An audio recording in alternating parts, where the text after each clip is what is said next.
একটা সময় আমরা মায়েদের কাছে কতই না বায়না করেছি, কতই না আবদার করেছি, এটা খাবো না, সেটা খাবো না, এক্ষুনি আমার এটা চাই, কেন পাবো না, কত রকমের কিছু। এই মনে দেখা গেছে আমাদের হাতের কাছে সমস্ত কিছু আছে, কিন্তু না, আমরা নেব না। আমাদের এই জিনিসটা দিতেই হবে, এই মুহূর্তে দিতে হবে। কত কী করছিলাম, একমাত্র সহ্য করে কে? মায়েরা। কিন্তু তখন সেটা উপলব্ধি করতে পারিনি। কেন জানেন? তখন তো আমরা একটা মেয়ে ছিলাম। তখন আমরা মায়ের অনুভূতিটা কখনোই বুঝতে পারিনি। হ্যালো ভিউয়ার্স, আসসালামু আলাইকুম। আশা করি আপনারা সবাই ভালো আছেন। আলহামদুলিল্লাহ, আমিও ভালো আছি। আমার ছেলে এত রাতে আমাকে বলতেছে, আম্মু এখনই আমি চকোস খাবো। বলুন তো, ও কিন্তু সন্ধ্যার সময় থেকে আমি বলছিলাম, কিন্তু বলছে খাবো না। কিন্তু ছোট বাচ্চাদের মন কখন কি বলে সেটা নিজেও বলা যায় না। ওই এখন বলতেছে, আম্মু ওকে চকোস দাও। ওর একটা অভ্যাস আছে, ও যে অনেক রাতে কিছু চায়, একটু দেরি হলে কিন্তু ও আবার ঘুমিয়ে পড়ে। সেই জন্য ওকে আমি একটু বসিয়ে রাখে দুধ ফ্রিজ থেকে বের করে পানিতে ভিজিয়ে রেখেছিলাম। এখন আমি সুন্দরভাবে দুধটা গরম করে নিয়ে চকোস ওকে দেবো। বলুন তো, বাচ্চা কাচ্চাদের এরকম আবদার শুনলে খারাপও লাগে, কিন্তু আবার আবদার পূরণ করতে অনেক অনেক বেশি ভালো লাগে, তাই না? যখন দেখবেন ছোট বাচ্চারা বড় হয়ে গেছে, তাদের ছোটোবেলার সমস্ত কথা মনে পড়ে যায়, যে আমার ছেলে মেয়ে এটা করতো, ওটা করতো, আমাদের জ্বালাতন করতো। হ্যাঁ, এখন না হয় আমরা অবশ্যই বিরক্ত হচ্ছি, কিন্তু একটা সময় দেখা যাচ্ছে তারা সেই বিরক্ত করার মতো সময় নেই। কেননা বড় হলে তাদের অনেক ব্যস্ততা থাকে, কিন্তু তখন আপনারা ঠিক এই জিনিসগুলো উপলব্ধি করবেন, মিস করবেন।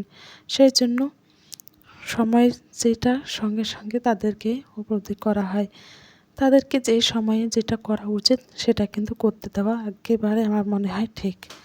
অনেক সময় দেখা যায় বাচ্চা কাচ্চারা কিন্তু প্রচণ্ড পরিমাণে দুষ্টুমি করে, কিন্তু না, আমরা সেটা করতে দেই না। কেন দেব না? আমরা কি চাইলে ওই বয়সটা যেতে পারবো?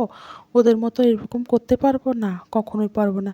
ওরা যদি এখন না করে তা কখন করবে? ওরা যখন বড় হবে তখন কিন্তু চাইলেও এগুলো করতে পারবে না। সেই জন্য আমরা এমন কিছু করব না, তাদের কাছ থেকে স্বাধীনতাটা কেড়ে নেব না। হ্যাঁ, শাসনের মধ্যে থাকতে হবে, অনেক কিছু শেখাইতে হবে, কিন্তু তাদেরকেও কিছু না কিছু স্বাধীনতা দিতে হবে।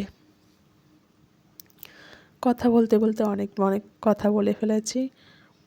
এখন একটু আমিও খাবো। আমারও ইচ্ছে করলো যে আমিও চকোস খাবো। ভাবছি মা ছেলে একসঙ্গে বসে খাবো। শুধু ছেলেকে বানিয়ে দিলে হবে? মায়েদের খেতে হবে না? মা ছেলে আমরা এইভাবেই অনেক সময় কাটাই। আমরা যেকোনো জিনিস কিন্তু ঘরে তৈরি করলে মা ছেলে সুন্দরভাবে বসে বসে গল্প করবো, খাবো। এটাই আমাদের মা ছেলের খুনসুটি। আমি এখন সুন্দরভাবে দুধ এবং চকোস নিয়ে নিলাম। এরপর আমি আমার ছেলেকে প্রথমে নিয়ে যেয়ে দেবো। ওর একটা অভ্যাস, ও যেটাই খাক না কেন ও একেবারে ঠান্ডা করবে তারপর খাবে। হ্যাঁ, আমিও ঠান্ডা করে খাই, কিন্তু একেবারে না। একটু একটু গরম থাকবে, খেতে কিন্তু যেকোনো খাবার অনেক বেশি মজা লাগে। কিন্তু না, আমার ছেলে একেবারেই ঠান্ডা হবে তারপর খাবার মুখে দেবে।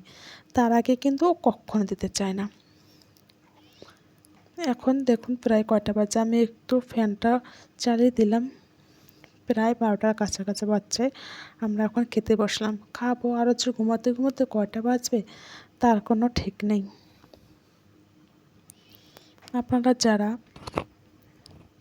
এখন পর্যন্ত আমার ভিডিওর সঙ্গে আছেন তারা প্লিজ একটা লাইক করে দেবেন। চাইলে আমার চ্যানেলটা সাবস্ক্রাইব করে রেখে দিতে পারেন।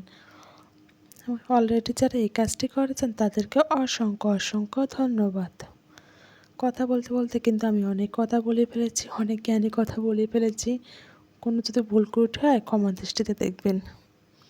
আর এখনও যারা আমার চ্যানেলটা সাবস্ক্রাইবার করে রাখেননি, প্লিজ সাবস্ক্রাইবার করে রেখে দিন। চাইলে আমার পরিবারের একজন বন্ধু হয়ে থেকে যেতে পারেন। এদিকে কিন্তু আমাদের চকোস খাওয়া শুরু হয়ে গেছে। আমি কিন্তু খাচ্ছি, কিন্তু দেখুন ছেলে এখন পর্যন্ত নেয়নি। ও বলছে না ঠান্ডা হবে তারপর খাবো। ও এরকমই করে। আমার কখনো বিরক্তকর লাগে যে ওকে একটা খাবার দিলে ও সঙ্গে সঙ্গে খাবে না, ঠান্ডা হবে তারপর কখন খাবে। এদিকে আমার খাওয়া কিন্তু অলরেডি কমপ্লিট। খোদা হাফেজ।